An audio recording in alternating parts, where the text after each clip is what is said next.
बसरे का गवर्नर हज्जाज बिन यूसुफ बड़ा जालिम आदमी था। तो हजरत सईद बिन जुबैर रदी अल्लाह तआला अन्हु एक ताबी बुजुर्ग थे, तो आप ना उसके गलत कामों पर उसे टोका करते थे। हमारा ये मसला होता है कि जब हमें कुछ टोकता है तो हमें जिद चढ़ती है, ये नहीं देखते कि मैं पहले देख लो मेरी कहीं कुताई पे तो नहीं टोक रहा। वो जालिम था, आप उसे टोकते थे। तो जब रोक टोक होने लगी तो ये जो बादशाह किस्म के लोग होते हैं, इनकी ख्वाहिश होती है कि हमें पूछने वाला कोई ना हो। रोक टोक बड़ी तो उसने बुला लिया हजरत सईद बिन जुबैर रदी अल्लाह तआला अन्हु को, बुला के कहने लगा मैं आपको कत्ल करूंगा। तो आप फरमाने लगे जिस तरह तू मुझे कत्ल करेगा ना, मेरा रब भी तुझे उसी तरह ही कत्ल करेगा। अल्लाह वाले थोड़ा किसी से डरते हैं, वो उसी तरह तुझे कत्ल करेगा। कहने लगा हजरत सईद बिन जुबैर रदी अल्लाह तआला अन्हु से कि अगर आप मुझसे माफ़ी मांग लेंगे तो मैं आपको छोड़ दूंगा। आप फरमाने लगे माफ़ी तो मैं रोज़ मांगता हूँ, पर सिर्फ अपने रब से। तुझसे काहे की माफ़ी मांगू, किस बात की तुझसे माफ़ी मांगू। कहने लगा फिर आप बाज जल्लाद से कहने लगा इसे कत्ल करो। आपने हंसना शुरू कर दिया। तो वो कहने लगा हंसते क्यों हो। फरमाने लगे तेरी जुर्रत पे हंस रहा हूँ कि खुदा का कमज़ोर बंदा हो के तू किस तरह की जुर्रत के साथ बातें कर रहा है कि मैं तुझे कत्ल करा दूंगा। उसने कहा पकड़ो, और गुस्से में आ गया, पकड़ो और इन्हें कत्ल करो। जब कत्ल करने लगे तो आपने मुंह काबे की तरफ कर लिया और पढ़ा इन्नी वज्जहतु वजही लिल्लज़ी फतर अस्समावाति वल अर्द हनीफन वमा अना मिनल मुशरिकीन। काबे की तरफ मुंह करके ये दुआ पड़ी। तो कहने लगा अच्छा इसका रुख फेर दो काबे से। तो आपका जब रुख फेरा तो आप फरमाने लगे तो बड़ा ही बेवकूफ़ है, फ़इन्नमा तुवल्लू फसम्मा वजहुल्लाह।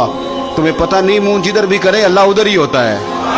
तू बड़ा बेवकूफ़ है, तू काबे से रुख फेर के समझता है कि अल्लाह कोई माज़अल्लाह मुक़य्यद है। इधर रब तो हर तरफ है, जलवा तेरी ज़ात का कू बकू है।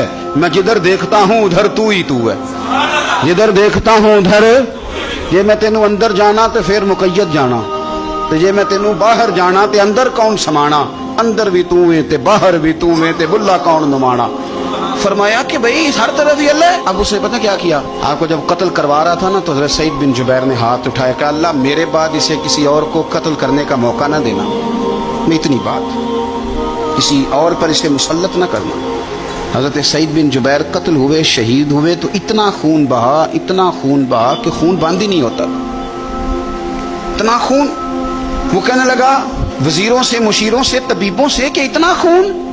तो वो कहने लगे बादशाह ये खून बताता है कि ये बंदा तुझसे डर के नहीं मरा, वरना तो तलवार बंदे के करीब आती है तो खून खुश्क होता जाता है, वरना तो हुक्म होता है सजाए मौत का तो लोगों के कपड़े ढीले हो जाते हैं, जिस्म कमजोर हो जाता है। ये बंदा न डर था, इसलिए इतना इसका खून निकला है कि इसे कोई डर नहीं। हजरत सईद बिन जुबैर को कत्ल करने के बाद ना हज्जाज बिन यूसुफ 15 दिन जिंदा रहा है, सिर्फ 15 दिन। कैंसर हो गया पेट में, इतनी तकलीफ हुई कि जिस बीमारी को आज आप कैंसर कहते हैं कि किसी की समझ में नहीं आता था। तबीब गोश्त की बोटी डालता था धागे के साथ पेट में, तो बाहर आती थी तो वो गल सड़ के बाहर निकलती, उसके अपने भी उसके कमरे में नहीं जाते थे। ओ यारो, जुल्म करते हुए लोग सोचते नहीं कि इसका हिसाब कितना भयानक होगा। रात को चीख मार के उठता, घर वाले कहते तुझे क्या हुआ। 15 दिन जिंदा रहा, एक रात सो नहीं सका।